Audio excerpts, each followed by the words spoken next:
Meanwhile, in at the White House today, Joe Biden, answering questions, had this to say regarding the conflict.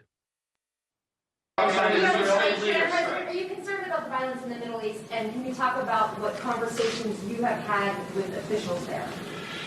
My national security staff and defense staff has been in constant contact with their counterparts in the Middle East, not just with the Israelis, but also with everyone from the Egyptians to the Saudis to the Emiratis, et cetera. And I had a conversation with Bibi Netanyahu not too long ago. I'll be putting out a statement very shortly on that. My expectation and hope is that this will be closing down sooner than later. But Israel has a right to defend itself when you have thousands of rockets flying into your territory. But I had a conversation for a while with the Prime Minister of Israel, and I think that my hope is that we'll see this coming to conclusion sooner than later. Thank you. A couple of things that are really sort of stunning about this response. Again, the word Palestinian doesn't come up. He's spoken to leaders who are not directly involved in this. He's spoken to the leader that is waging, at the very least, at least one half of the war, but the violence that's breaking out across the country. I mean, leave aside for even the moment the rockets and the air power that is being unleashed here. What's happening across the country in terms of these attacks and in terms of these expulsions, we should in and of itself warrant some type of condemnation, repudiation, or conversation or addressing. But the idea that there's not even the word Palestinians does not even come up in that answer. And it is a completely open-ended question.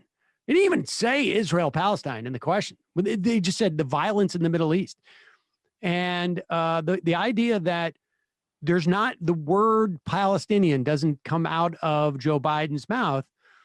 And the idea that the Palestinians have no right to defend themselves, to protect their homes, to protect their ice cream shops, to protect their children.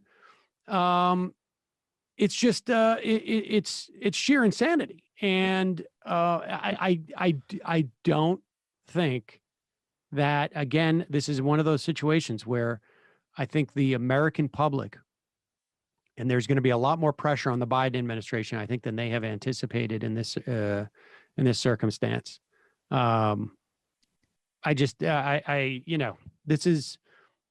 are in a different era, and I think we're at the beginning of that different era.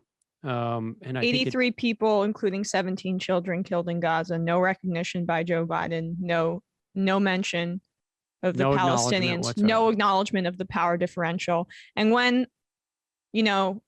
people say, but Hamas, but the Palestinians, that is the equivalent of really saying all lives matter in the United States when talking about Black Lives Matter in response to that, because you are purposefully ignoring and willfully ignoring the power differentials and the use of state violence versus the people who are being oppressed and the apartheid.